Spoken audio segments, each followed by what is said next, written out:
This is Hemet. And Jessica. And you're listening to the Friendly Atheist Podcast. Please go to patreon.com/Friendly Atheist Podcast to support this show. Happy Thanksgiving to everybody. You can get your ad-free episodes and exclusive bonus episodes if you are a Patreon subscriber. Yeah. And hello. Hello. Early holiday edition. Yes, that's right. Does that mean it's going to be longer or shorter? Shorter, possibly, but I say love that every this time, for and then us. 7 hours later, we're still at it. It's like one of the co-hosts likes to run her mouth. I don't know which one, but she really needs to shut it. So I figured I'm going to start by sharing this wild story out of your favorite state. Oh, That's right. That's the saddest version of that I've ever heard. That's my monk's chant of it. Oh, nice. Thank you. Okay, so get I'm working this. on some genres to change it up. 1 week ago on Wednesday, a woman named Amy Hardy McAdams was invited to give the invocation prayer at a meeting of the Tulsa City Council. It's fine. Like, you can do invocations if you wanted. They're legal. You can't really do anything about that unless the city council votes to get rid of them. And so this woman was invited, and I'm going to play for you her invocation and see if you could figure out why a bunch of Oklahoma politicians are very, very upset about this. It goes on for a little while because it's like a 2-minute invocation, but I think it's worth listening to in full. Here you go. As a priestess of the goddess, I invoke the Gorgonea. Champions of equality and sacred rage, I call to Medusa, monstrous hero of the oppressed and abused. I open the eye of Medusa, the stare that petrifies injustice. I call upon the serpent that rises from this land to face the stars, the movement of wisdom unbound.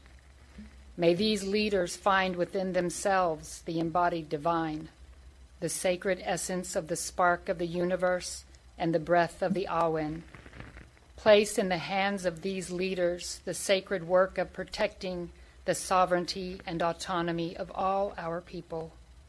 Gorgon goddess, make them ready and willing to be champions for all in this city, not just those in power. Shine a light for them that they may walk the path of justice, protected and prepared, illuminating the darkness. Endow them with the fire of courage, the waters of compassion, the air of truth, and the strength of the earth itself. As above, so below. As within, so without. As the universe, so the soul. May there be peace among you all. And so it is. Okay, so that was her. Thank you very much. Golf claps afterwards. I loved that. Okay, so as far as an invocation goes, if you remove the pagan references, that's not an unusual invocation. Yeah, that's sort of it. I love that she talked about Medusa. I've never heard Medusa called, a Gorgon goddess? Yeah. Which is a nice piece of alliteration, but Gorgon isn't an especially poetic word. But Medusa is a character I'm a little obsessed with and I'm probably going to get a tattoo of. And the reason she brought her up, I suspect, is Medusa has sort of been recaptured by feminists as somebody who just wanted to be left the fuck alone, but men, literally, they cursed her. So Medusa's story is... You look at her, you turn into stone. Yeah, she did something bad and somebody turned her hair into snakes and you look in her eyes, you turn into stone. And so she hid down in the dungeons and was like, I don't want to turn anyone to stone. And her whole courtyard is littered with stone dudes just trying to come fuck with her. And so the story was, she's this horrible monster who kills anybody who comes near her. But really she just wanted to be left the fuck alone. People would not leave her alone. It's like the siren song of these sirens are luring men. Well, maybe dudes shouldn't just hear a song and follow it. They need to have some personal responsibility. Have some agency, damn it. Truly. So this was an uplifting, inspiring message. If you look through the rhetoric and the names and go to the message at heart, it was a fine invocation. As Above, So Below, also really good movie. I like a lot. So the thing is, she didn't just show up out of nowhere and request, hey, can I give the invocation? She was actually invited to give the invocation by Krista Patrick, who is a city council member for the past 6 years. She actually this year decided not to run for re-election after 3 successful campaigns. So this was her last meeting. She's a pagan herself, and she said she just wanted to invite someone who represented her views, given that all the recent prayers they had for the past year have mostly been Christian Oh, that in makes nature. me extremely happy. Right. So the correct way to respond to this invocation, if you're not a fan of what she said, is to just ignore it, because who cares? Just get on with your work. How many Christian prayers have we ignored in public? Right. And so many. Again, everything that happened there is legal. If you're going to have invocations, you can't say no. I actually went on the Tulsa City Council's website. They have a section where it's like, do you want to give an invocation? Here's the email address. Let us know. And I assume they'll just work you into the rotation. Interesting. So the reason I bring all this up is over the weekend, a right-wing X/Twitter account shared the invocation. And this is what this person said. An unnamed Tulsa City Council member invited a priestess of the goddess to say what some are calling a satanic prayer. I will never get tired of your dorky voice. It just really, I just really like your antagonist voice. It always makes me happy. That's my Twitter voice. So this person shared the video, and of course, you can imagine just watching a video of someone saying all this stuff. What was her vibe? Is she dress witchy, or is she is just dressed regular? Totally normally. Cool. Love that. Yeah. Love that for her. You would, if she delivered a Christian prayer, wearing the same thing, using the same affect, I would not have noticed anything. Yeah. Okay, so after that right-wing account posted the video, all the Oklahoma politicians took their cue. So mad. I bet. Here's Governor... Do you think anyone cried about it? So many. Here's Governor Kevin Stitt. Satan is trying to establish a foothold, but Oklahoma is going to be a shining city on the hill. Hold on. I'm not Where the done fuck yet. has Kevin Stitt been? We've been talking about Oklahoma for like 6 months. This is the first time I heard this dude's name. Where has he been? He's like number 2 MAGA in the state after Ryan Walters. I see. So that's why you haven't heard much from him. Also, Governor Kevin Stitt is at most governor of Oklahoma, whereas Ryan Walters has been aiming to be Secretary of Education for the past year. I already and did therefore, it, Mikey. So that's why you haven't heard much from Stitt about culture war issues, because he gets overshadowed by his own minions. So anyway, Governor Kevin Stitt says Satan is trying to establish a foothold, which is weird because she never mentions Satan. She's not satanic. No, and I don't think there's many arguments that Medusa can be considered Satan, right? Right. And then Stitt went on to say, Tulsa City Council needs to stand strong against actions like this. God, I don't even know what that means. They're just so brave that they really put their neck out for standing up against a lady. Against something that's who totally legal. Who said something in public.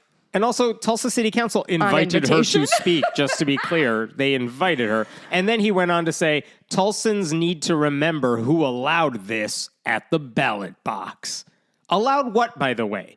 Allowed a non-Christian to grace their... Allowed religious freedom to thrive. Darken their doorstep. Yeah.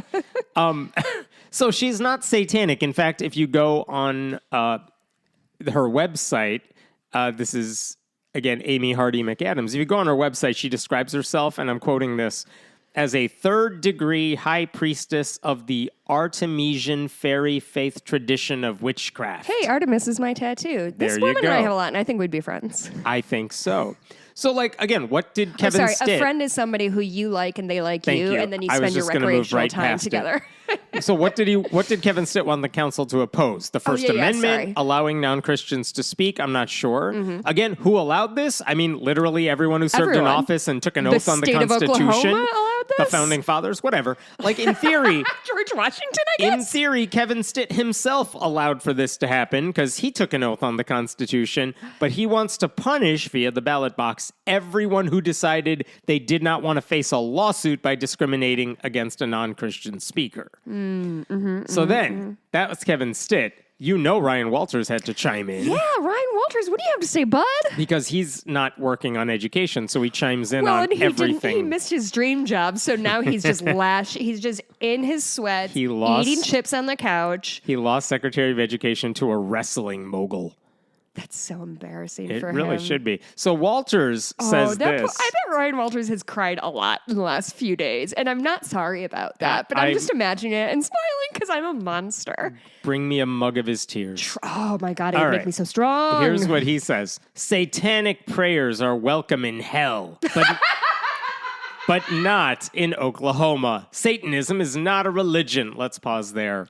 Again, these people just assume, you said words I'm not familiar with. I assume it's all satanic. They have a very black and white view of the world that is, if not Christ, then Satan, and don't understand that, like, you know, before Christ existed, there was a whole pantheon of gods that people believed in just as hard. If you step out of your bubble or maybe read a second book, you would realize there are other faiths out there.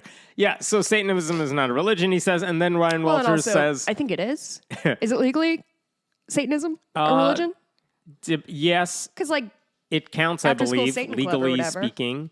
And then Ryan Walters said, Tulsa should immediately move to ensure this never happens again, and the person who allowed it should be held accountable.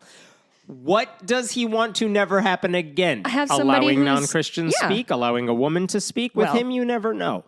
It is true. He should have specified what specifically he was upset about. I wish they would just follow their train of thought. Did she have non-traditional hair color? Because they get real big mad about that. Not even close. When I had green hair, people totally normie. loved to talk about it. Yes. So I love this normie lady. She's so good. Again, if he wants accountability, he should be going after the Christian council members, not just the one pagan one, since they knew and allowed this to happen, since that's how the law works. Now, I mean, in Oklahoma, we've mentioned before, the Attorney General of Oklahoma, Gentner Drummond, has actually, despite being a Republican in Oklahoma, has been actually good on church-state separation issues. God bless him. And so this dude also chimed... I mean, again, who is Drummond? He's a guy who opposed the taxpayer-funded Catholic charter school that Ryan Walters endorsed, telling the Supreme Court, you cannot allow public money to fund a Catholic charter school. Yeah. And the Supreme Court of Oklahoma is like, we agree. So that's the AG in Oklahoma. Okay. He chimed in and he defended the invocation while also trashing the non-Christian nature of the prayer because he's still an Oklahoma Republican, so he's got an Oklahoma Republican. Wait, can I guess what it is? What? Of like, everybody has a right to believe what they want, but it's inappropriate to bring those fringe beliefs to the county seat or whatever. I actually would have been surprised if he said the second part of that. Oh. But here's what he wrote. If Governor Stitt and Ryan Walters get their way, this priestess of the goddess could have her own religious school funded by your tax dollars. I'm trying to protect our religious liberty by ensuring our tax dollars do not fund this kind of sacrilege. Huh. So he's like, if those two guys got what they wanted, this pagan woman could start her own religious school, and none of you people want that, do you? And then he's like, by the way, she's sacrilege.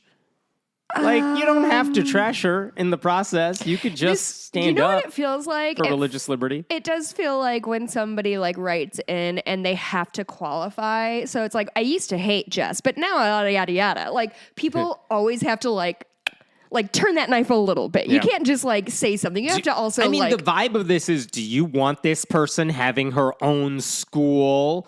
As if that would be such a bad thing if a non-Christian or a pagan group... I wish they would use that tone for Catholic priests. Yeah, and they don't. You want these guys to have their own school. Drummond is right on principle. I don't want her to have her own taxpayer-funded religious school, but also the way you say that makes it sound like she's a bad person. This is a real enemy of my enemy is my friend situation. Yes. I don't like it. It's strange bedfellows, but I guess... You can tell how trashy this statement would have been had he said, hey, guys, you don't want a Muslim or a Hindu opening a taxpayer-funded religious school, do you? We know where you're stressing, which words you're stressing there.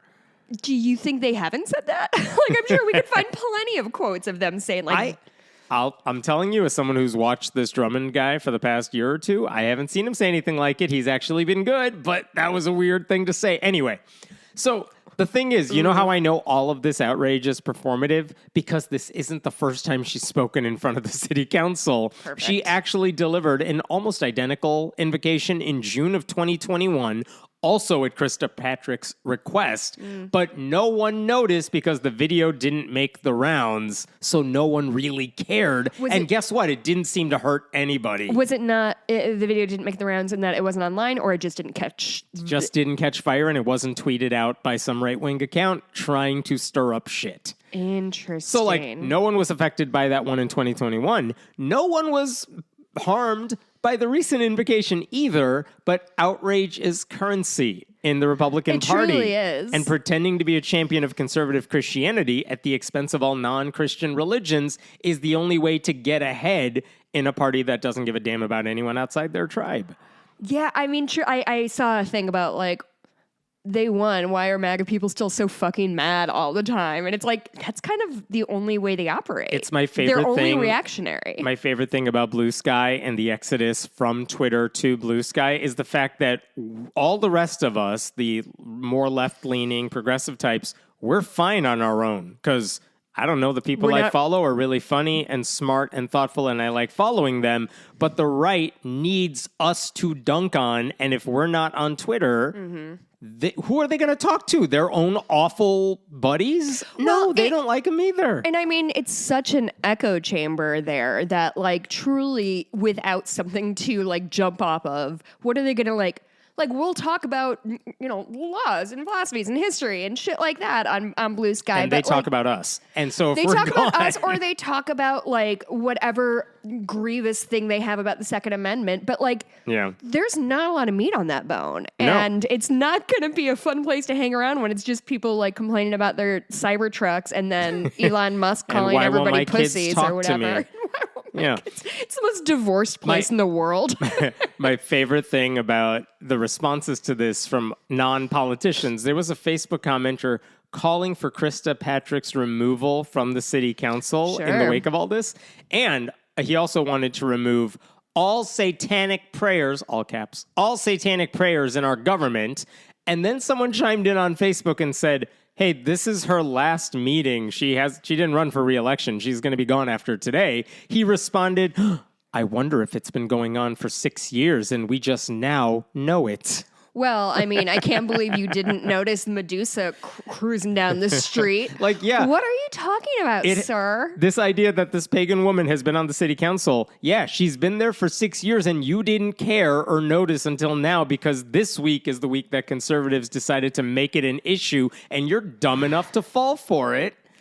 And that's the problem. So anyway, if the Tulsa City Council wants to end this controversy of their own making, you know what they have to do? They can just eliminate the invocations entirely. You keep saying that, and they keep not doing it. Why do you think that is? So I spoke to Krista Patrick, the council member, and she told me, as far as she could tell, there's no plan in the works to get rid of the invocations entirely. She also told me that, obviously, if you allow one religious representative to speak, you must allow all. And to that point, she said after she leaves the city council, she's going to continue working with a group called the Tulsa Metropolitan Ministry. Their slogan, we don't have to believe alike to love alike. Oh, that's adorable. And I love that. I asked her about the backlash and how was she taking it. She just said she was disappointed. She said, it saddens me that this is being misrepresented. She hoped the criticism wouldn't cause any harm to anyone involved, because usually when these right-wing groups focus on any of these people, they're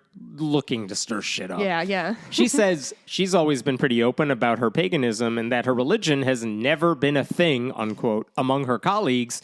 But this week, it seemed to break through in a way she's not used to seeing. Like, Republicans created the fire and now they're throwing fuel on it. Sure. I also spoke to the pagan woman, Amy Hardy McAdams. She said, here's how great she is. She had no clue any of this was really happening. God bless. Because she's not on the internet, is she? She's not on the internet to the extent that she's out people like us with nature. She doesn't have time. That's pretty much right. So she hadn't seen any of the backlash until someone close to her pointed it out. Like, hey, did you know the governor is talking about you? Some stuff like that. She said, I didn't even know there was video. She probably signed something somewhere. So part of the reason she didn't know about the outrage, though, is because when the original right-wing poster took that video clip, they did not mention her name. And in fact, in the announcement, next up to deliver the invocation is blank, they got her name wrong. Wait, pronounced it wrong or said the wrong name? They said the wrong. They were like, this is Miss Adams. Instead of her full name, which is McAdams, but it goes on. Oh, I see. So they didn't get the name right. And so no one really knew who this woman was who was speaking. And I looked at the agenda for the Tulsa City Council meeting. It didn't mention her name either. So you wouldn't have known. Because this city council woman is a pagan and said, oh, I know this woman. She could speak. So that's why she didn't but how did they... Oh, I see. Get called out on it. That's why it kind of escaped her. Funny. I asked her, did you get any backlash in 2021 when you delivered the first invocation? She said, none, 0. So she wasn't expecting any this time around. It's so weird because usually people pay so much attention to Tulsa City Council sessions. I mean, I do every day. I mean, it's really like the NFL. She also told me she was really glad to represent the pagan community because, and here's what she said. Well, why did you want to deliver this invocation? She said, because we have the right to, because we're equal citizens. We don't want to become outlawed or illegal or allowed to be victimized. And she said, if we have these rights, we should make use of them. I asked her, what about the half-hearted support for you from the Attorney General? And she just kind of laughed it off. Sacrilege, she told me, is in the eye of the beholder. Ooh. And she pointed out that Ryan Walters wants to force Bibles in public schools, and that's sacrilegious to her. I feel like this woman is living not her best life, but just the best. She is tapped into a greater power and is not letting this shit ruffle her feathers. Right. And she also said it's important to publicly and visibly stand up for these rights in a non-threatening way because we need to be seen as valuable, equal, natural parts of the community. Wow. And so I love this woman. Right? So she owns a store in Broken Arrow, Oklahoma called Strawberry Moon. Which, I don't know. That's the hippiest shit I've ever heard. I can't wait to visit. Honestly, if you look at the website, it's a ton of hippie, pagan type of stuff. It's not my jam, but I'm going to buy some sage smudger guys there. Right. Some bath bombs that cost $12 each. There you go. But I'm such a sucker for those little shops. I love them. Both of them, Krista Patrick and Amy, they were both super sweet over the phone, willing to talk to me about this because I don't know why, but I appreciate it. Random dude calls them up out of nowhere. Hey, talk to me about this right-wing hit job on you. And they're like, I'll talk. All right, let's go. I love that. They're great. To be fair, if any reporter from anywhere and any outlet called me, I'd be like, hell yeah, let's talk. I love to talk about myself. Right? There you go. So since we're already talking about Ryan Walters, let me jump to this because I missed this last week, but I wanted to bring it up here. I'm not going to get into everything he's been trying to do really quickly. He canceled his request for bids to buy 55,000 Trump Bibles for public schools. Is that new or is that... That's old. We talked about reviewing. that. Okay. Reviewing. He did buy about 500 Trump Bibles for AP government classes, which was dumb because those are the teachers who absolutely do not need extra material. I was yelling that at somebody yesterday. I can't remember who it was. I thought it was so funny. And then, despite not being secretary... Nice. Yelling at my therapist about this. This is what I do. You talk about Ryan Walters to your therapist? Sometimes it comes up. I understand. And then he's not Secretary of Education, so he spent the past week crying, I assume. But he recently did an interview with Glenn Beck, fellow right-wing propagandist. I thought Glenn Beck was dead. Everyone did, but he's still around and doing... Who's the one who died? All of them. Okay. Rush Limbaugh? Rush Limbaugh's what I'm thinking of. So Ryan Walters was talking about his effort to get Bibles in public schools, and Glenn Beck pointed out that he was worried that if Bibles came into public schools, even if teachers were forced to use the Bible in the classroom, he was worried, what about some of those teachers, those liberal teachers, who might try to criticize the Bible, or at least not teach it with the reverence the book is due?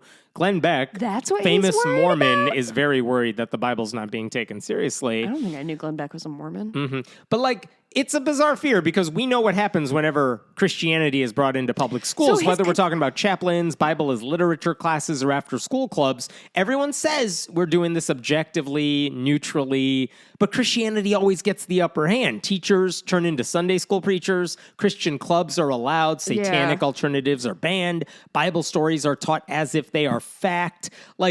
God is real. That is what kids are told. The adults act like the book is a historical document, not a collection of stories. And also, it's famously open to interpretation, like, which you can tell because how many sects of Christianity are there? At least 7. And each of them like grabbed one little line out of the Bible and we're like, yep, this is it. This is the one he super loved. Right. And so I'm kind of shocked that it makes sense. So he's very worried about that the he's criticism. worried about that. I hadn't even thought about that. My only thought was, I thought he was going to say, well, what if the Quran? What if blah, blah, blah? What if we try to get other religious the slippery books? slope argument is usually what we're dealing with here. But I guess it never occurred to me that, like, hey, if you put this in the hand of a non-Christian, like, how are they going to teach it? Mm-hmm. And so if there's any concern about the Bible in public school classrooms, it is the fear that teachers will proselytize rather than use the book objectively. Right. Like, I'm not worried about all the atheist teachers in Oklahoma. Right. I'm worried about the Christian teachers in Oklahoma who see this as a vehicle to preach. So if you were Ryan Walters, there is a way you can respond to that, because you have a job to do, and that's pretending not to be a Christian nationalist. He could say, he's not good at that. We're only going to allow objective teaching about the Bible. No teacher is permitted to promote or denigrate Christian beliefs. Because again, this is what Ryan Walters has been saying on paper all along. The goal is to help kids learn history and literature, so there's no room for a teacher's opinion anyway. That's what he could have said. I'm going to play for you what he did say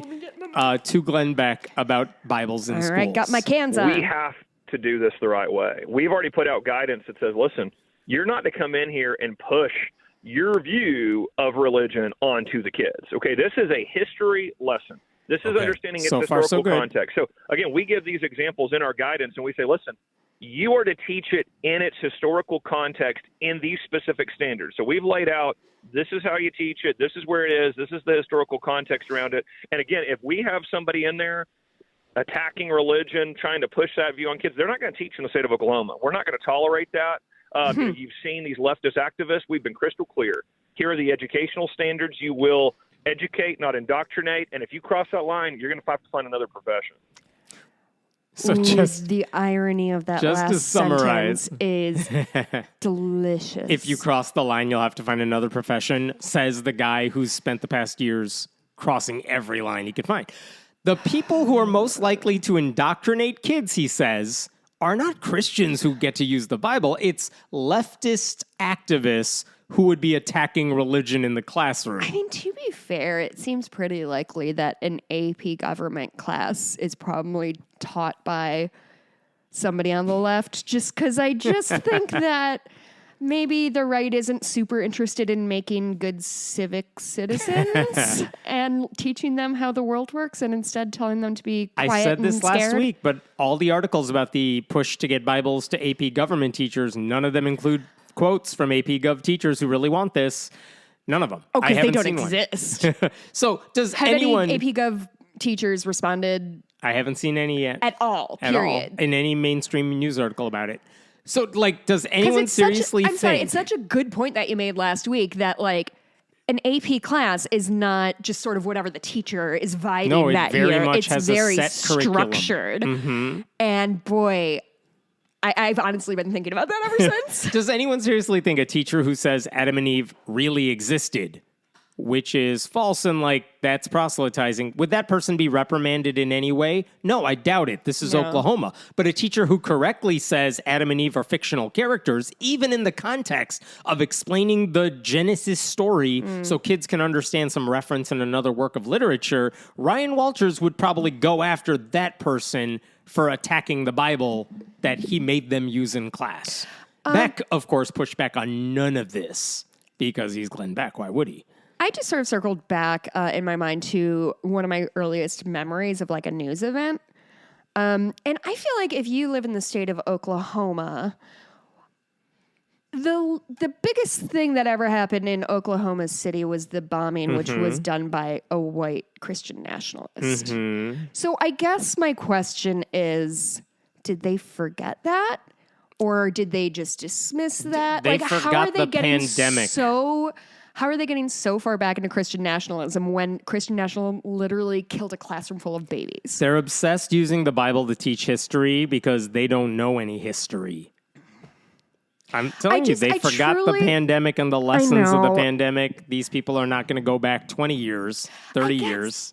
I guess I just don't understand why people don't think history is interesting. I guess that's always my thing of like, no, but you can see we tried this before, and this is how like there's lessons to be learned, and also they're like cuckoo banana stories all the time. You'll never believe fascism has been tried in other places. Yeah, right. Did you say fashionism? Did I? It's fascism. There you go. Love fashionism.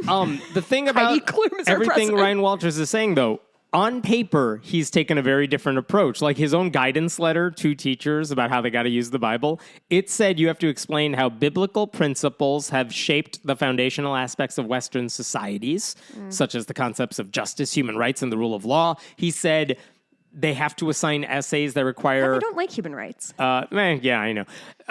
But in that same guidance, he said teachers must, and I'm quoting here, they must not promote or favor any religious beliefs, and that these classes must be taught in a neutral and objective manner. And yet, when he's doing an interview with an ally, he's like, you know what, I'm worried about atheists trying to trash the Bible in the classroom, not at all concerned about teachers using the Bible to promote Christianity in the classroom, which is the far more likely scenario. Right, and the feature, not the bug. Mm-hmm. Oh, what goobers these guys are. They're going to ruin this country. They have ruined this country. Only 4 more years of it for now. Let's jump to a different goober. Kenneth Copeland, I'm going to play for you the funniest thing. Lots of sounds today. So many sound bites. Who's Kenneth Copeland? Kenneth Copeland is probably the wealthiest scamvangelist in the country. I've heard estimates of $750 million, this guy's wealth. I don't know how accurate that is, but he's not poor. But basically, right after the election, there was a service at his church place. And basically, he said, if you didn't vote for Donald Trump, God's coming after you. And there's a specific punishment that God's going to force you to do. He's not outside right now. I just checked. Uh-huh. So I'm going to play this. He speaks very slowly. It's a short clip, but he speaks very slowly because he's like 86-ish years old, something like that. But listen to what his punishment is for the non-Trump voters. Here you go. I saw this in the spirit. It's starting. Literally. What do you mean? Judgment Day. It was Judgment Day. And Jesus stood there. And he said, those of you that didn't vote, I put you in that nation and you didn't vote. This is part of a dream he had. Oh, whoa. So you will hear, or you didn't pray and vote like I told you to. Wait for it. Wait for it. Here comes the punishment. If you did that, you will listen to the names of all the babies that are here and never got any life. And it'll take a while because there's over 65 million of them. But you are going to listen to every one of them, and you are going to be held responsible for their death. Yes. So, to everyone who didn't vote for Donald Trump, you will spend eternity listening to the names of all 65 million plus babies who have been aborted. I don't know. Do they recite their names individually in a line? I'm not sure. How do they have names? I have a lot of questions about this. Because I had a miscarriage, which luckily I did not have to get follow up about it. We hadn't named it yet. Mm-hmm. And if you're naming your future child, and I would not let a baby name itself. It would name itself like Dinosaur Superman. And if you're naming the child, odds are you did not want to have an abortion. You needed to have an abortion at that point. Or worse, you desperately wanted that baby, and things went awry. By the way, I should say, all of that came after Copeland celebrated the impending spiritual awakening because he said there will be no more rainbow flags and the spirit of Margaret Sanger is gone too. Anyway. Did he and Margaret Sanger go to high school together? Like, what the fuck, dog? Why are you bringing her name into this? Let's talk about this. You're going to hear the names of all the aborted fetuses for eternity. Do Trump-loving Christians then have to listen? Do they have to listen to the names of all the women who have died because of the Republican Party's abortion bans? You know I was about to say that. You know I was about to say that. What about the names of the increased number of abortion victims that they personally created due to their policies? Because abortion rates have gone up because women aren't getting the care they need. Wait, abortion rates have gone up? Since the abortion bans are in effect, the number of people, like, if you're talking abortion rates, I believe they have gone up because usually when Democrats are in power, abortion rates go down because women can get the care they need.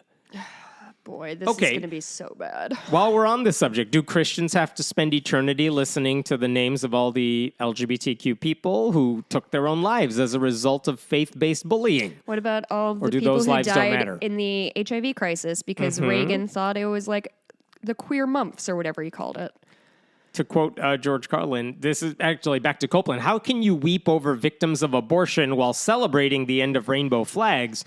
To quote George Carlin, they're against abortion and they're against homosexuals. Well, who has less abortions than homosexuals? That's pretty good. Who's also, back to your point, who's naming zygotes? Like, most of the women having the procedure probably did not get around to that stage of pregnancy since they probably weren't planning on having the child anyway. Well, it's just such a silly thing to believe in, literally. Yeah. You know what I mean? It really is like, and whether or not he's actually saying this literally, I kind of think he is.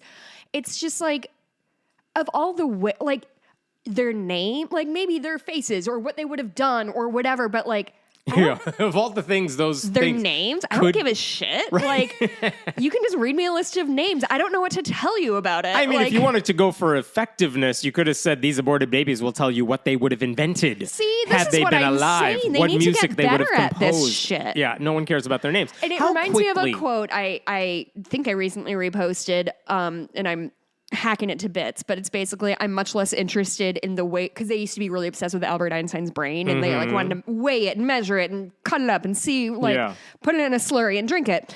And somebody said, I am much less interested in learning about Einstein's brain than I am learning about all of the people of equal genius who wasted their lives in mines and cotton fields. Which, right? Like, it's 100% true. Like, we focus on the dumbest shit. But anyway, like, how quickly are we saying these names? Are people listening to this? If it's him, it's going to be 2 eternities. Or is it like a podcast like this one where you listen to it at 1.75 speed, the way I do? Are we doing a song? Who's the narrator? Do they just stand in line? Song? I don't know. Do they stand in line and recite their name in a microphone? I'm imagining it's like a chorus line.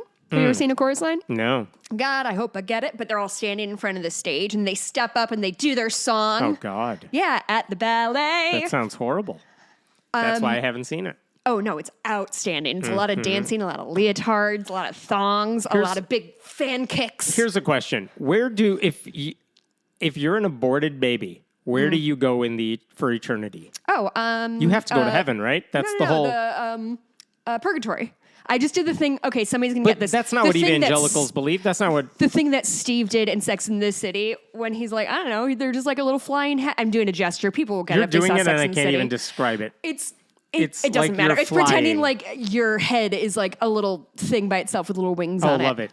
So if my understanding of what Christians usually teach about this is correct, aborted babies have done no wrong, so they go automatically to heaven. Why are the Trump opponents, us, in the same location as the aborted babies? I mean, presumably, if they're saying their own names into the microphone. I mean, John List killed his entire family because he thought they were going to be evil and wanted to send them right to heaven. Are they part of the aborted kids? Is it still abortion if your kid is 16? Technically, yes. I'm pretty sure that's how it works. Yeah, I guess I just wonder, a lot of these people are murdering their families in the name of God, and you don't really hear as much outrage about it as you do, say, a woman talking about Medusa and Invocation. How boring is heaven if all you're doing is reciting your own name into a microphone? Oh, I would love that. No, people are thinking about me. Do miscarriages count in this list of 65 million plus? That's a good question. People, I mean, it's been said that's God's version of an abortion anyway. It is. I don't know. Do those count or do those not count? Because not all lives matter. I hope the clump of cells that I bled out, unfortunately, are doing good wherever they are. I'm sure they're happy. If I have to spend eternity listening to all these names, does that mean I don't have to listen to Kenneth Copeland in the afterlife? Because maybe I'll take that trade-off. That's such a good point. Like if heaven is like a Christian mega church, is that where I want to spend my time? Yeah, the concept of an afterlife is not appealing. Again, this goes back to what you said earlier. They really need to work on their marketing. Yeah. Do you want me to spend eternity with people like you? No, I left Twitter. I don't even spend this life with people like you. Why would I want to seek you out in the next? And also, my understanding of eternity is that it's supposed to be eternal. Yep. If you're reading 65 million names, that's a blink of an eye relative to eternity. So, like, why would I care about listening to all this? I think it's just like a running thing. Like, they just are running it over and it's over a loop again. after we're done. Thank you. We just start back over at the beginning. But it's who like cares? one of those dystopian, like, a Brave New World type things where it's like, you are happy as a worker. And you just sort of absorb it. That's it with names.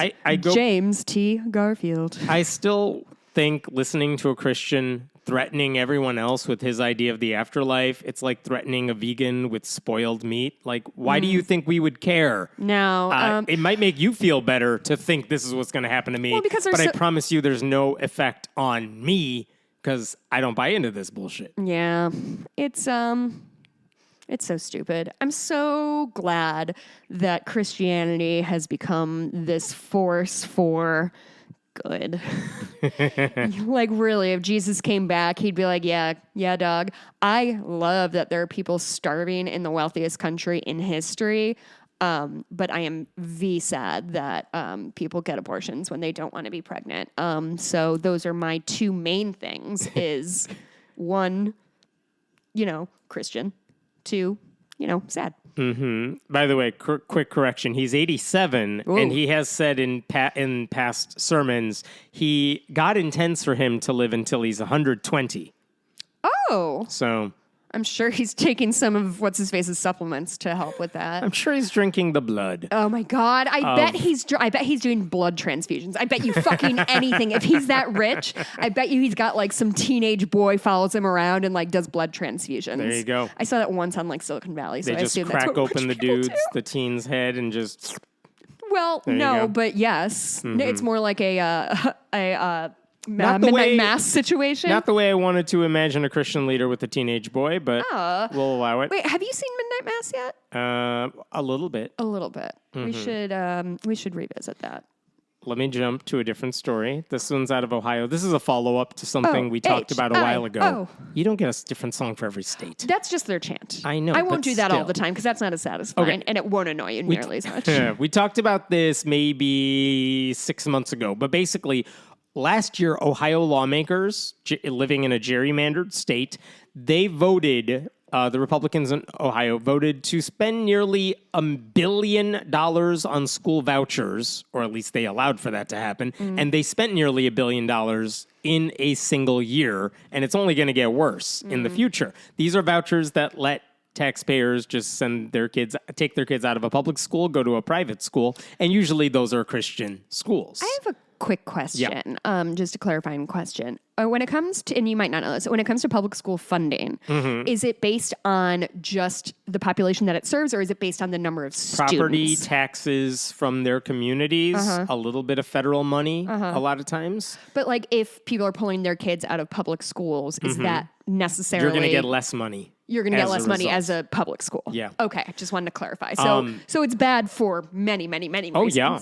So back in September, when we talked about this, we knew that millions of dollars that were going to these private schools were being used to cover construction costs for religious schools. Let me back up for a second. We talked about vouchers. There are vouchers in Ohio. They're going to private schools. A lot of them are Christian schools. Okay. There was a separate fund that was supposed to help improve buildings and things like that, capital construction costs.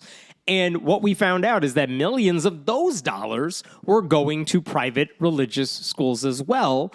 But why? Why were private religious schools getting construction costs and things like that? because they said, we're not looking for this money, this taxpayer money, to support our proselytizing or our religious stuff. We need help to renovate our buildings, build classrooms, improve the playgrounds and all that stuff. And what they were taking advantage of was a multi-billion-dollar appropriations bill that most politicians don't really read every line of. They just passed it. And it included $4 million in grants available to private schools. Because with all the vouchers, these schools were getting bigger. So maybe the schools could apply to help take in all these new students they were getting. And basically, Christian schools decided to apply for some of this money to take advantage of all the other students they were getting as well. Okay. So these vouchers, maybe this is woefully naive. The vouchers go to the schools, and the schools distribute the funds. Not quite. I'm not going to get into all of it. It's way too complicated. Okay. In short, the vouchers are with the families, and they could say, we'll take X amount of dollars to send our kids to this school, and that'll pay for their tuition or cover a good chunk of it or something like that. All right, thank you. But with this capital investment funds, what we talked about a couple months ago is that in the list of grant recipients, just to mention, like, again, this is for any organization in the state, they can apply for money to make stuff better. I'm just looking at the list. Women's Policy and Resource Center gets $100,000. Buckeye Park Improvements, $40,000. A Cancer Center, $1.15 million. Okay, so a lot of organizations are getting money to improve their buildings, their structures, things like that. Also on the list were like Temple Christian School building expansion, $250,000. St. Mary School playground enhancements, $4,000. Victory Christian School renovation, $100,000. Like, there were 8 schools on the list that were private Christian schools, and they were taking money that was supposed to be used to help the entire state with capital instruction costs. And now there's an argument to be made that these grants were legal because they were not funding what the school was teaching. Because a building is secular, fixing a playground is secular, constructing a new gym is secular. But if you tell a private Christian school, hey, we'll give you $100,000 to fix your playground, that's $100,000 that can now be moved toward the curriculum part of the school, right? So it's all spreading Christianity. And some of the grants were so vague, they were like, we'll give it to this school for enhancements, improvements, renovation, that no one seemed to know where the money was going. ProPublica looked into this and they contacted school officials. They're like, so what are you using this money for? And I'm quoting from the article. They either didn't answer or said they didn't immediately know. Oh. Uh-huh. Cool. They were just getting all this taxpayer money to do either something shady or they don't know what they're doing with it. Interesting. That's creepy. So anyway, the reason I bring all this up and the update now is that the Associated Press has looked into this whole scheme, and what they found out is that one organization, it's called the Center for Christian Virtue, and they have an education policy arm called the Ohio Christian Education Network. So both are like the same organization. Yeah. They're behind all, like, many of these grants. So check this out. This is from the article. 6 of the 8 schools to receive grants are part of the Ohio Christian Education Network. And this represents a total of $4.9 million that went to religious school construction grants. So there were 8 schools that got money for this capital investment stuff. Yeah. 6 of them were part of the same Christian scholarship giving network. Awesome. The other 2 were Catholic schools. And here's what's disturbing about it. Someone working with the organization used a different loophole to make sure those schools got even more money. Because what happens is that these groups, like the Center for Christian Virtue, they can collect money for private school scholarships, and they can accept donations of up to $1,500 per household, which are tax deductible. And public records show that an attorney and lobbyist for that organization was pivotal in making that happen. So here's what they did. They told all these families, hey, you want to give even more money? If you give us money for scholarships for these private Christian schools to offset like whatever the vouchers don't cover, it'll help us get more kids into these private Christian schools. You get to not pay that money in taxes. And when the Associated Press did the math here, they said that basically boils down to $70 million in revenue the state could have received had they paid taxes on that money that they are not getting. That $70 million could have gone to cities, towns, and libraries, but they are now being funneled for scholarships for kids going to Christian schools. It seems pretty likely that they can already afford to go to Right, Christian and the thing schools. about these voucher users in private schools is most of the people taking advantage of the vouchers We're already students, are already right? students, are So already they- paying for private schools and don't actually need the money. They're not going to kids who are, as Republicans like to put it, well, they're going to a really crappy public school and they have no options because they don't have the money to pay for a private Sir, you're school. in charge of those public schools. What are you fucking talking about? What they're talking Make about them is- better. yeah, they're That's saying- your literal job. Why don't we take more money away from the public schools through vouchers? And then we could say, hey, look, the public schools are only getting worse. We'll just have to keep going. And this is Ohio. Yeah, and now, by the way, Linda McMahon, the upcoming education secretary, who's already said she wants to eliminate the department. But even if she doesn't go that far, it is expected she will try to nationalize what Ohio is doing right now. More vouchers, more money for private Christian schools, far less money for public education. And the word choices they are going to use to support that, it'll be school choice, parents' rights, things like that. All of it boils down to the same thing. Let's hurt public schools and support private Christian schools. That's what this all boils down to. So just look out for it because it's already underway in states where they can get away with it. I know, I don't know. I feel like a lot of the people I know who went to religious schools, maybe this is obviously a very limited sample size, most of them hated it and are not religious at all. Like, I feel like even like my one student had to go to a religious school and she couldn't remember which religion she was. Lovely. Like I was like, what does it say at the top of what does it say in your fucking church? And she's like, I don't know. I don't pay attention. Because she can't read. She goes to school in Wheaton. No, but just I understand what they're doing, and I'm sure they're going to succeed with it. I'm just wondering down the road how many kids are going to be like, oh my God, school.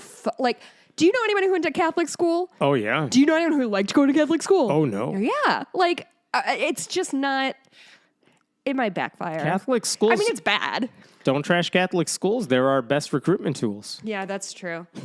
Those nuns who whip people. 90% of our listening audience right there. I got one final story for you. I figured I'd end on a amusing note. Okay. I'm going to go back to a story we talked about last year. I don't know if you remember this. In Iowa, in the city of Toledo, Iowa, that exists, there was a fire department, and they put a nativity scene out front. I remember. Okay, so they put this nativity scene out front, and an atheist named Justin Scott was just driving past it coincidentally. He's like, that shouldn't be cool. there. And so we contacted the Freedom from Religion Foundation. A letter was sent to the city saying, you can't put a nativity scene out front. And eventually the fire department moved it, decided to change it up. Yeah, I don't even remember all the details. Either moved it or like added like Yes. a Santa Claus or something like that. And so, by the way, Justin Scott, when he spoke to a local news reporter, he said, I don't think they meant anything by it. I don't think there was any ill intent by the city. They probably just didn't know it was illegal. He was super nice about it all. And despite protests from conservative Christians saying, don't change a thing, the fire department did add, like you said, Santa and a reindeer to the display just to offer something kind of secular. And honestly, How do you feel about that? legally speaking, it's probably enough. Yeah. Yeah. Do I think it's the... Even though Santa Claus is literally tied in with Christmas. I mean, that's the idea, right? The story's supposed to promote Christianity, so is it really a diverse display here? Not really. It's not. Whatever. It's certainly not Whatever. diverse, but okay, I'll give it to you. Okay, so that's what happened last year.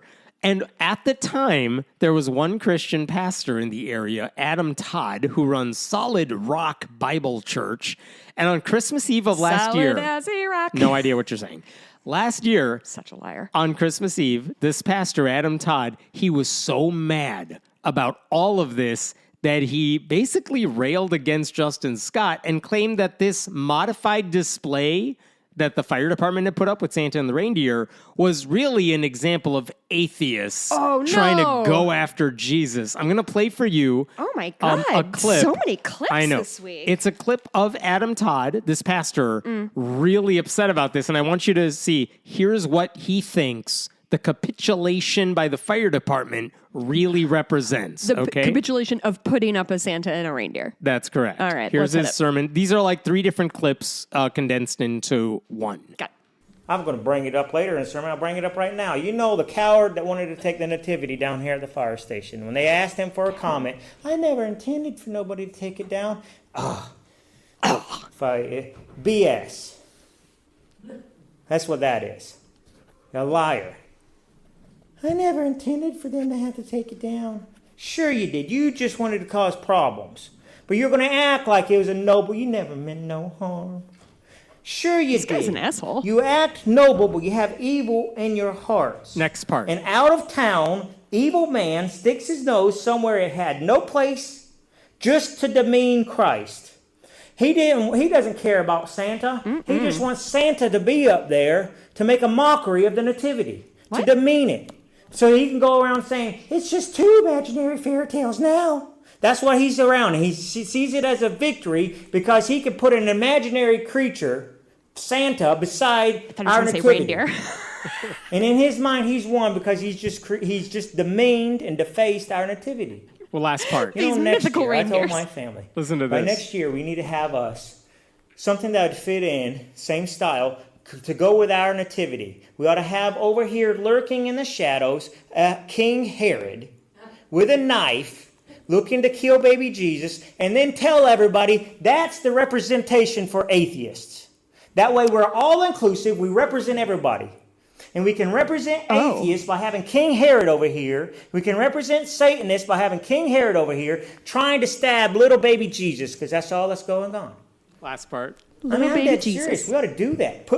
King Herod has a place in every nativity, and he represents the atheists and the cowards and the Satanists, because all they're trying to do is kill Christ. Yeah. Just to be clear, Justin Scott did not ask them to put up Santa or the reindeer, the fire department last year. That was their decision. Yeah. But this story of King Herod here, King Herod supposedly wanted to kill Jesus, and then Joseph and Mary got wind of that, so they escaped. And then King Herod said, well, just kill every baby under the age of 2.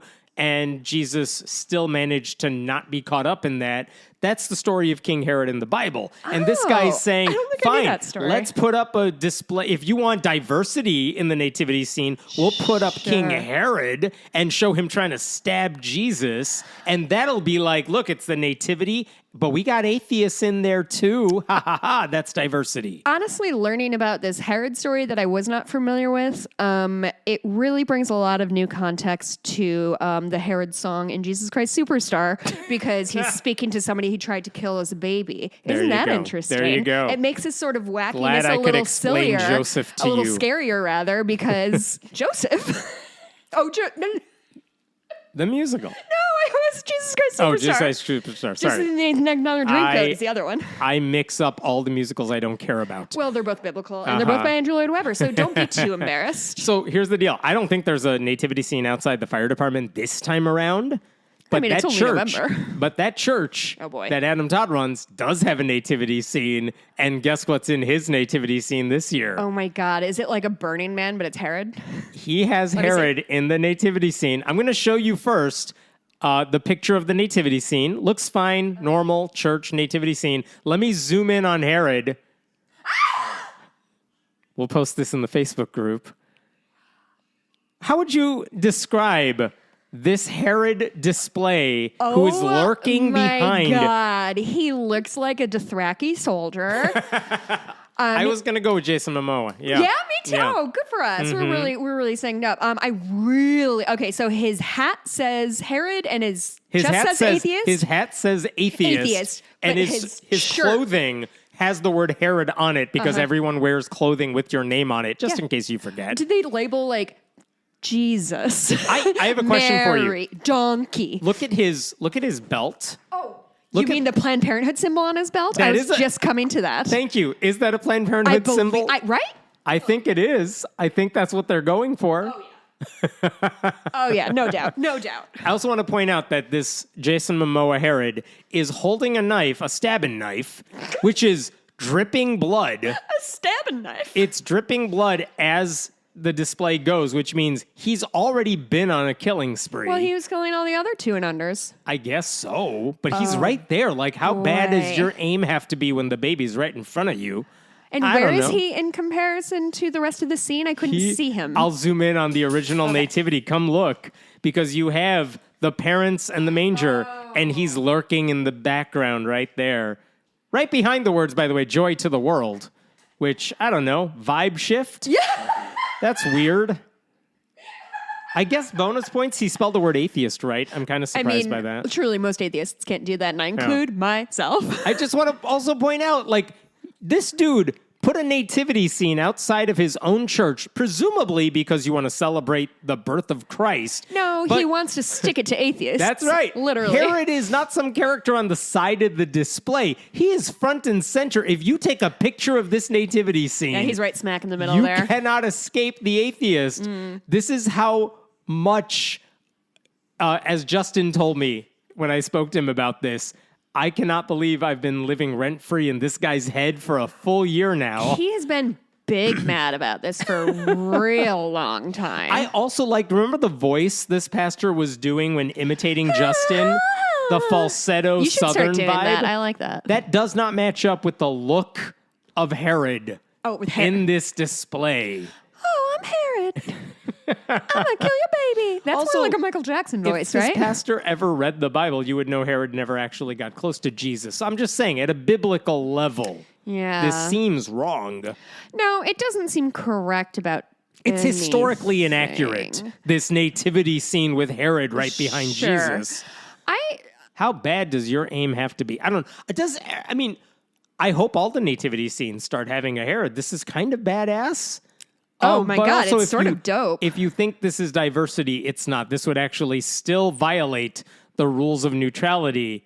Even if even if Santa and the reindeer are supposed to add a secular element to the nativity scene, I promise you, adding a different fictional character to your retelling of a Christian fairy tale still makes it Christian fiction. Like, it's not any better. Yeah. So, also, he said in his Facebook post announcing this nativity scene, here's what he said. We are pleased to announce we are representing atheists this year. The atheists want to be included in the nativities and Bible readings in Toledo, so we included them this year. No, we didn't. No one was asking to be included in the nativities. That's not what this is about, which makes me think, it's been a year. This dude still doesn't understand why anyone was upset last year or why Santa and the reindeer were seen as a compromise, legally speaking. That he doesn't get any of that. Because he doesn't care to know. He doesn't. He's still reveling in his ignorance, and he's so proud of his ignorance. They literally created a painting of Herod. I truly feel in my heart of hearts that people like this are victims of lead poisoning. It truly, like, everything I've heard about it, it reduces brain plasticity, increases aggression, it prevents long-term thinking. These people, their brains are hard and smooth like a marble. This is what he said in the end of his Facebook post. Herod acted like he was genuine, but his only real goal was to destroy Christ. I don't think it's a coincidence that the atheists go where the Christians are and seek to destroy Christ, just like Herod did so many years ago. Wait. Every nativity ought to have a Herod to remind us Christians that still today there is an enemy out there whose real goal is to kill and destroy Christ. Huh. And I'm just saying, That's not when it my comes goal. to Is killing, it your goal? No, it's not high on my list of priorities because it's been done before. True. You'd hate to be, I like originality. second act right? to somebody. Like remakes, I'm so over them. Listen, if I wanted to hurt Christianity, I cannot do more than what Donald Trump and Republicans have done to the faith over the past decade. Yeah. I just find it funny that this dude is so ignorant about what the hell this controversy is even about. Well, we've seen it time and time again of like, hey, Could've the just laws taken in the L. place. Yeah, the laws in place to protect everybody, not just punish Christians, and deal with it. Yeah. So I asked Justin, do you have any thoughts on this depiction of you that is in this nativity. Does he look anything like the actual gentleman? For Justin's sake, I'm going to say yes. You do look like Jason Momoa. There you go. Good for you, Jason. But here's what Justin Doing told the good me. work. Does he listen? Sure. Everyone listens. I'm surprised Pastor Todd thinks atheists would be offended by this. Imagine if he had spent the time creating the display helping at a local food bank or making a real difference in the community instead of focusing on a group of Americans who have every right to participate in our secular government, which Pastor Todd may have forgotten is guided by a godless constitution. Boy, oh boy, oh boy. Love it. So there you go. Oh my God. You all have to see this picture. Go to the Facebook group. Outstanding. I genuinely might get it as a tattoo. It's so good. With the Planned Parenthood belt buckle. With the Planned Parenthood belt buckle. I'm not sure what this thing is covering the dude's crotch. What do you mean? It's like, I don't know. You describe it. What is he wearing? It's like a man purse, fanny it kind pack. of looks like a medieval thing to cover your junk, like what you would wear over a codpiece. Interesting. Possibly. See, I don't go to Ren Fair, and this is what I miss out on. Yeah, truly. We should go to Ren Fair together. Patreon goal? No, I'm still not. It's fun. Sure. And it's only kind of crowded. And people talk to you in character, which makes me so uncomfortable. No. I do hate, I love Ren Fair. I love it. When people talk to me in character, it makes me want to turn into a puddle. I just can't stand it. It just makes me want to die. Anyway. Bonus episode. What are we talking about? I watched the show Nobody Wants This. Okay. It's Kristen Bell and Adam Brody. He plays a rabbi, and she plays a podcaster. And she's like a sex podcaster. And it is truly one of the first shows or things I've seen of that feels like a romance novel. I will talk about it in bonus. What else did I want to talk about? I'm going to tell you about a new game I'm playing online. Oh, I'm also playing a game. I've been playing Stardew Valley a lot. Okay. Can't believe how addictive it is. Kind of embarrassed. And also, I really enjoyed the chapter about LBJ's helicopter, and I would love to talk to you about that. All right, you can go to patreon.com/friendlyatheistpodcast to support this show. Go leave us a review on the iTunes or wherever you get your podcasts. I hope I haven't read this yet. It's called Keeping Me Sane from Grandpa Betha. I look forward to this podcast every week. As an ex-evangelical and now atheist, there are almost no people in my world who stay informed on the rising Christian nationalism, let alone know it exists. This podcast has made me feel less alone in my atheism and political viewpoint. Haven't realized current events and news stories related to atheism, Christian nationalism, and general religious bigotry that I would otherwise not learn about through typical media sources. He doesn't call himself a journalist, but he's actually being too humble. Aww. I always say that about you. Jessica's honest, unfiltered commentary at times is genuinely hilarious and other times deeply relatable. I've recently been close to tears on several occasions listening to Jessica's unscripted and emotional monologues. One particular where she described how a male listener had reached out to her with criticism that she was hating on men too much. Speaking out about the way men have to navigate the world due to the violence caused by men, she delivered in my mind what is akin to America Ferrera's Barbie speech. Aww. I feel honored to hear your words and voice, Jessica. Thank you for your essential work on this podcast. That is sweet. Oh, boy. That's the best compliment I've ever gotten. Mikey, somebody said that something I said reminded her of the America Ferrera monologue in Barbie. Isn't that amazing? They can't hear him nodding. He doesn't know how radio works. We'll see you. Oh, yeah, I'm still on mic. Okay, bye. Bye.